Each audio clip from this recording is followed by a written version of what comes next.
Hello guys, welcome again to Pathology in a Nutshell. I remain Dr. Ben.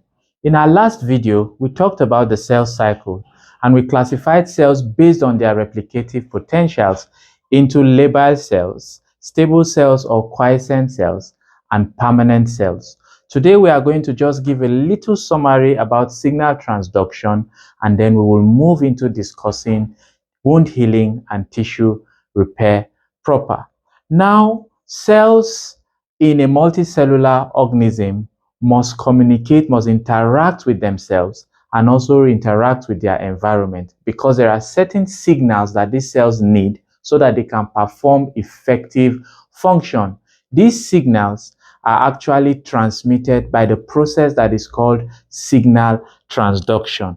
Okay, and that is basically what we are going to be talking about today. Now, signal transduction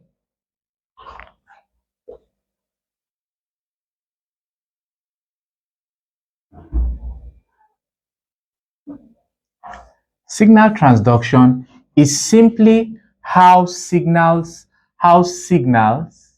okay, are received by a cell, okay, interpreted by the cell, okay, and responded to by the cell, So signal transduction is basically describes how signals are received by a cell, interpreted by the cell, and responded to by the cell. Okay, and usually these signals fall into three categories. Okay, these signals can be paracrine, okay, it can be autocrine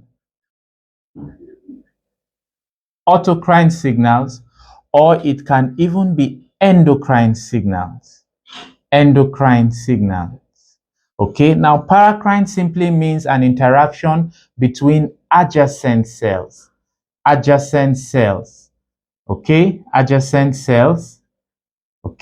autocrine simply means that a signal is transmitted by a cell and that cell also responds to that signal. That's why it's called autocrine. Okay, so the cell releases a signal and the cell responds to it.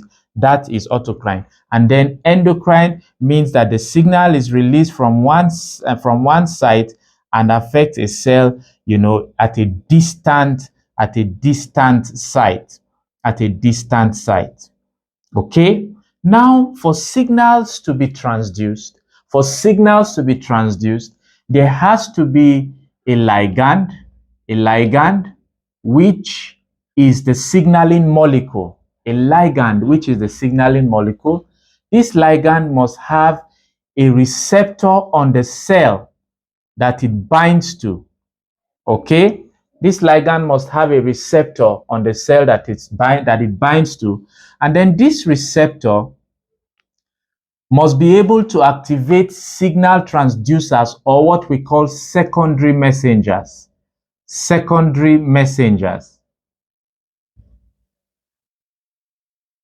It must be able to activate secondary messengers, and then these secondary messengers can activate what we call transcription factors.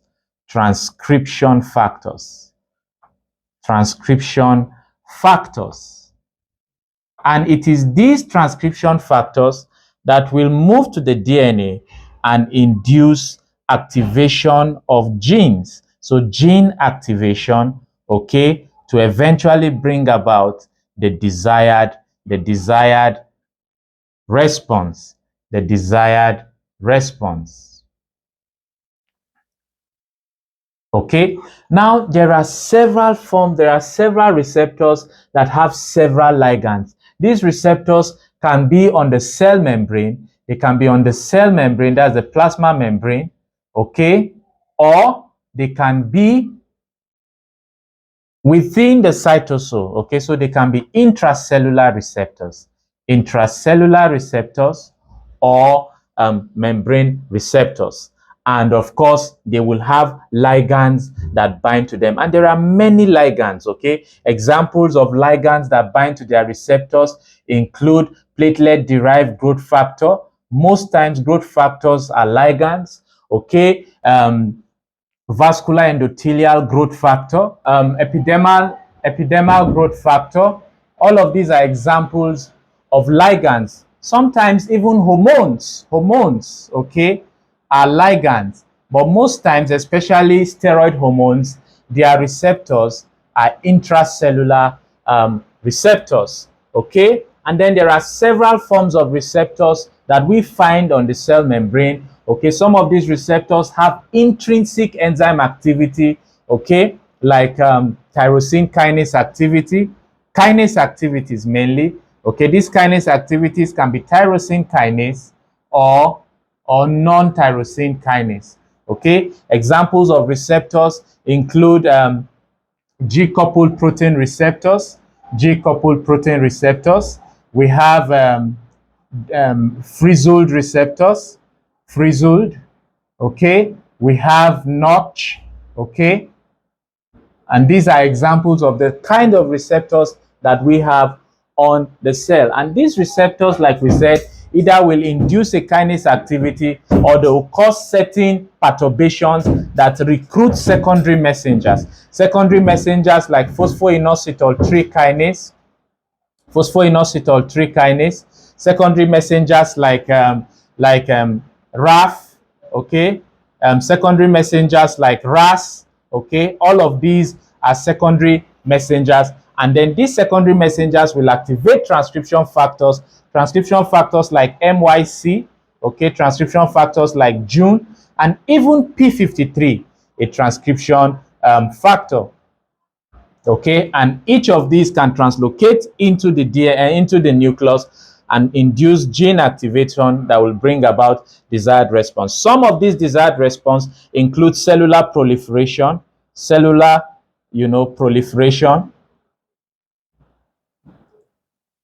cell differentiation,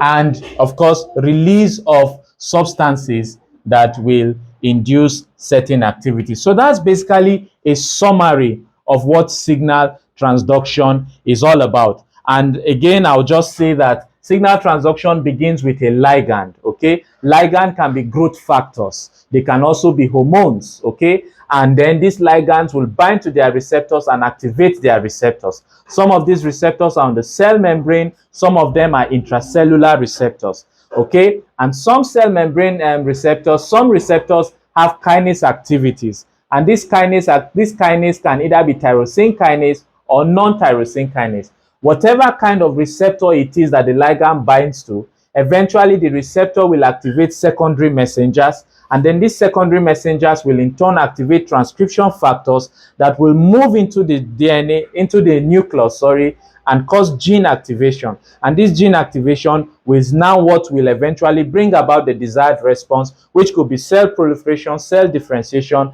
and even release of certain molecules that will induce certain activities or certain changes. Okay, so that's basically what signal transduction is all about. And then we'll be moving now to wound healing and tissue repair.